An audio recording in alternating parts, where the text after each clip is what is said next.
యదాల నిజాలు వెలుగు తీసే కైజార్ మీ పృథ్వీ టుడే. నమస్తే, పృథ్వీ టుడే న్యూస్ కి స్వాగతం. నా పేరు ముందుగా వార్తలను ముఖ్యాంశాలు చూద్దాం.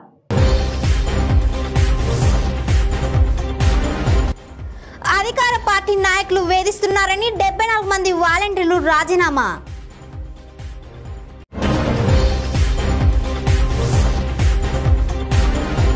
పరిశ్రమలకు ప్రోత్సాహకాలు విడుదల చేసిన సీఎం జగన్.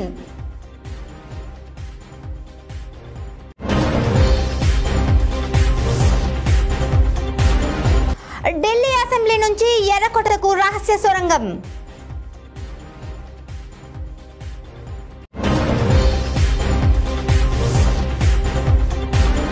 చరిత్ర సృష్టించిన అవని లేఖర మరో పథకం కైవసం. వివరాల్లోకి వెళ్తే, టోక్యో పారాలింపిక్స్ లో భారత షూటర్ అవని లేఖర మరో పథకాన్ని సొంతం చేసుకుని రికార్డు సృష్టించారు. ఇప్పటికే 10 మీటర్ల ఎయిర్ రైఫిల్ ఈవెంట్ లో స్వర్ణ పథకాన్ని అందుకొని ఈ ఘనత సాధించిన తొలి భారతీయ మహిళగా చరిత్ర సృష్టించిన ఆమె ఇప్పుడు మరో ఈవెంట్ లో కాంస్య పథకాన్ని గెలుచుకున్నారు. ఇవాళ జరిగిన 50 మీటర్ల రైఫిల్ 3 పొజిషన్ ఈవెంట్ లో బ్రాంజ్ మోడల్ సొంతం చేసుకున్నారు అవని లేఖర.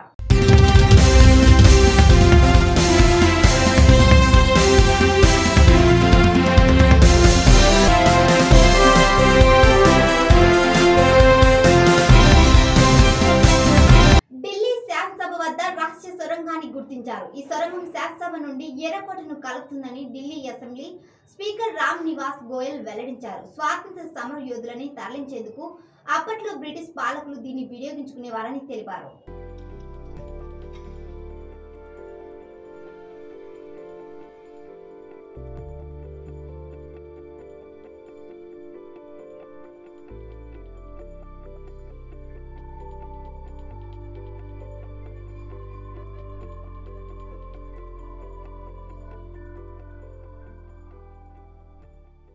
देखिए, मैं 1993 में जब विधायक बना उस वक्त भी माउथ टू माउथ यहाँ के एम्प्लॉई जो 85 साल से 30 साल से 40 साल से चले आ जानकारी में मिला कि यहाँ एक सुरंग है जो लाल किले तक जाती है और जहाँ क्रांतिकारियों को यहाँ लाया जाता था। उस सुरंग के बारे में मैंने कुछ इतिहास ढूंढने की कोशिश की, वो नहीं मिला। लेकिन सुरंग का जो जायज़ा लिया गया उस जायजे के आधार पर एक सुरंग का माउथ मिला है, लेकिन उस सुरंग को आगे हम नहीं खोद रहे हैं क्योंकि सुरंग के सारे रास्ते मेट्रो बना, उनका पाइल फाउंडेशन हुआ, बहुत डीपली सीवर लाइन डली, वो सब डैमेज हो चुके हैं। मकसद ये था कि इस सुरंग थी किस जगह पर थी उसको आइडेंटिफाई करके उसको निकाला जाए। माउथ उसका निकल गया। ये सुरंग जैसा आपने भी कहा निरंजन जी, 1912 में कलकत्ता से राजधानी दिल्ली बनी। उस वक्त उसको सेंट्रल लेजिस्लेटिव असेंबली बोलते थे। तो हमारे सब नेता, नेहरू, लाला लाजपत राय, जो भी इंडियन नेता चुने जाते थे वो यहाँ बैठते थे। 58 की संख्या टोटल होती थी। उस 58 की संख्या में मेजॉरिटी ब्रिटिश की रहती थी। 1912 के बाद 1926 में वर्तमान जो लोकसभा है, ये लोकसभा यहाँ से शिफ्ट होकर के वर्तमान जो लोकसभा है वहाँ चली गई। 1926 में बिल्डिंग खाली हो गई।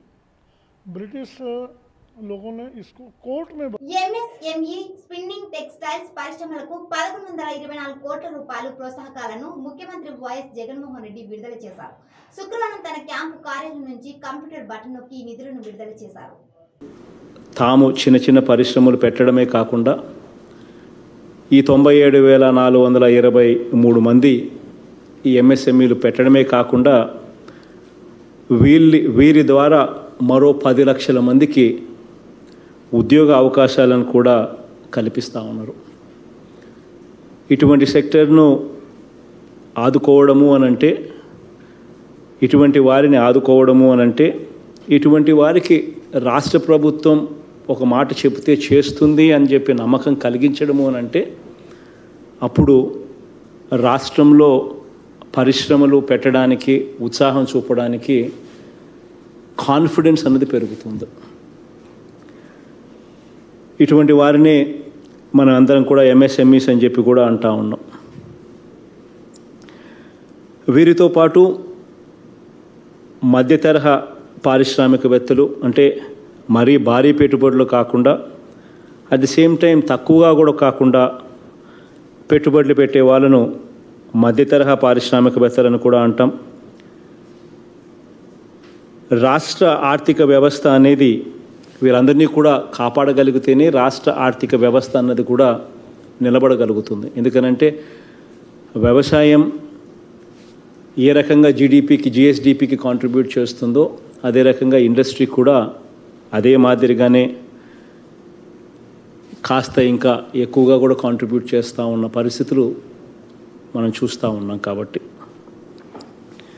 ఈరోజు గతంలో మాదిరిగా చిత్తూరు జిల్లా చంద్రగిరి మండలం గంగుడుపల్లి గ్రామంలో అందులైన పాపిరెడ్డి, రేవతి దంపతులకు తన 8 ఏళ్ల కుమారుడు గోపాలకృష్ణ ఆసరాగా నిలుస్తున్నాడు.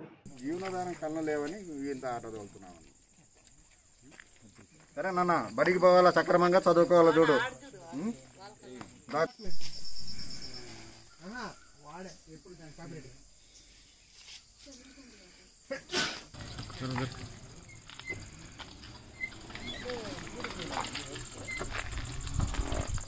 కానీ అబ్బాయి వేగం చూసారా, ఎంత వేగంగా నడుపుతున్నాడో, ఎంత స్పీడ్గా నడుపుతున్నాడో మీ అబ్బాయి చూసారా?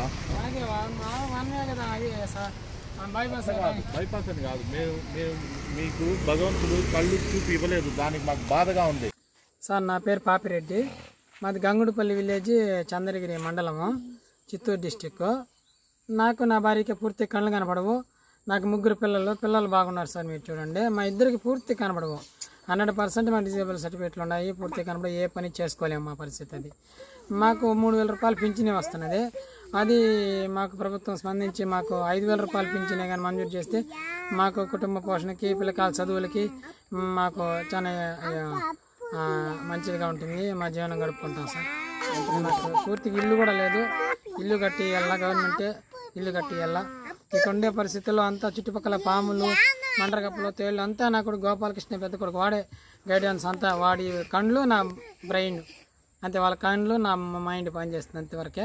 వాడే చెప్తాడు పామునైనా మండరగప్ప, తేలు అని చెప్పడమే కానీ దాన్ని ఏం చేసేదిలే. అది దైవం నిర్ణయం, కర్రచ్చు వెళ్ళిపోవచ్చు అంతే. అది అట్లాంటి కష్టకాలంలో ఉండం మేము. 3 కొడుకులు సార్. 3 కొడుకులు మంచి బ్రహ్మాండంగా ఉన్నారు సార్. కొడుకులు 3 మంచి బాగా చూడదగిన పిల్లకాయలు. మాకిద్దరికి పూర్తి కళ్ళు కనపడు. మా మీద దైవం. పెద్ద కొడుకు ఆటో నేర్పించాను సార్. నేనే ఏదో విధంగా నేర్పించాను, అట్లా వాడే నేర్చుకున్న దైవం వాడికి నేర్పించేసింది. నాకు పూర్తి కళ్ళు కనపడ, నేను నేర్పించడం కూడా కష్టమే. కాకుండా ఎవరు నేనే నేర్పించాను. ఏం చేస్తారు ఆటోలో? సాయంకాలం స్కూల్ రోజు స్కూల్ కంటిన్యూ. చిత్తూరు జిల్లా చంద్రగిరి నియోజకవర్గం పాకాల మండలం పాకాల గ్రామ పంచాయతీ ఈవో కుసుమకుమారి స్థానిక అధికార పార్టీ నాయకులు మమ్మల్ని తీవ్రంగా వేధిస్తున్నారని పాకాల వాలంటీర్లు శుక్రవారం పాకాల ఎంపీడీఓ కార్యాలయం వద్ద ఆవేదన వ్యక్తం చేస్తూ 74 మంది వాలంటీర్లు రాజీనామా చేశారు. మా పాకాల పంచాయతీలో ప్రజలకి 3 లేఅవుట్లలో ఇళ్ల స్థలాలు ఇచ్చున్నారు. రామరెడ్డి గారి ఇండ్లు, చెన్నగారిపల్లి, సూర్నేనిపల్లి. రోజు వాలంటీర్లని బెనిఫిషియరీని తోడుకొని లేఅవుట్కి వెళ్ళమని చెప్తారు. ఇక్కడ నుంచి పాకాల నుంచి లేఅవుట్కి వెళ్ళాలంటే 150 రూపాయలు ఖర్చు అవుతుంది ఒకసారి. మళ్ళీ రావాలంటే 150 రూపాయలు. ఈ విధంగా మేము రోజు 300 ఖర్చు పెట్టుకుంటే మా 5,000తో మేము ఎట్లా జీవనం గడిపేది?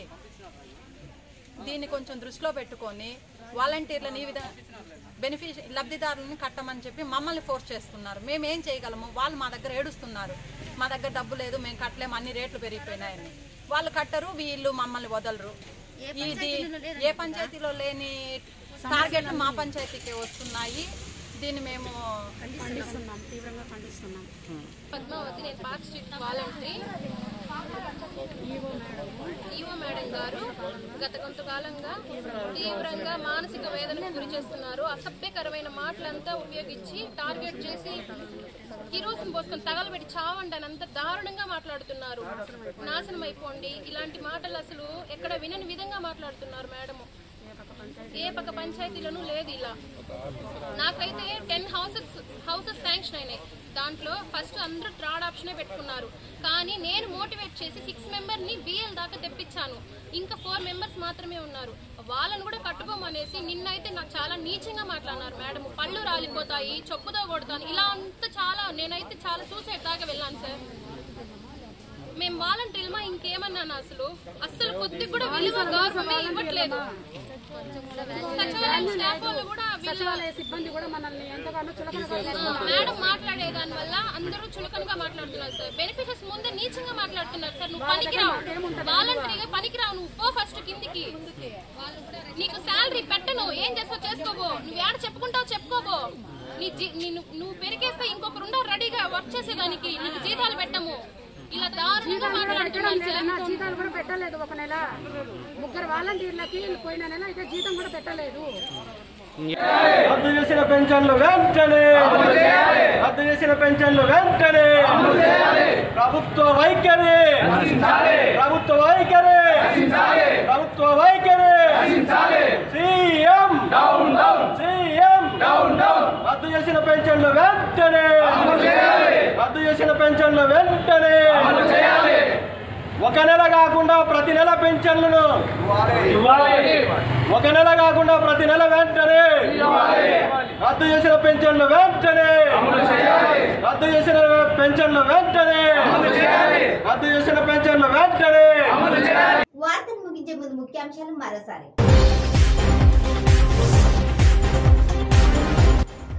అధికార పార్టీ నాయకులు వేధిస్తున్నారని 74 మంది వాలంటీర్లు రాజీనామా.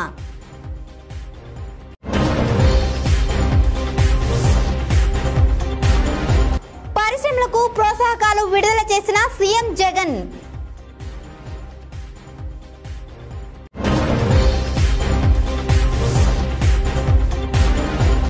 ఢిల్లీ అసెంబ్లీ నుంచి ఎర్రకోటకు రహస్య సొరంగం.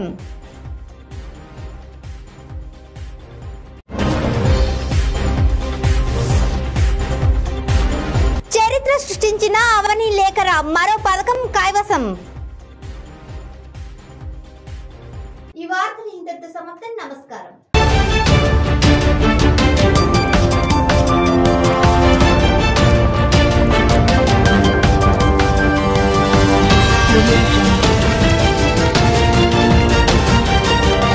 యదాల నిజాలు వెలుగు తీసే కైజార్ మీ పృథ్వీ టుడే.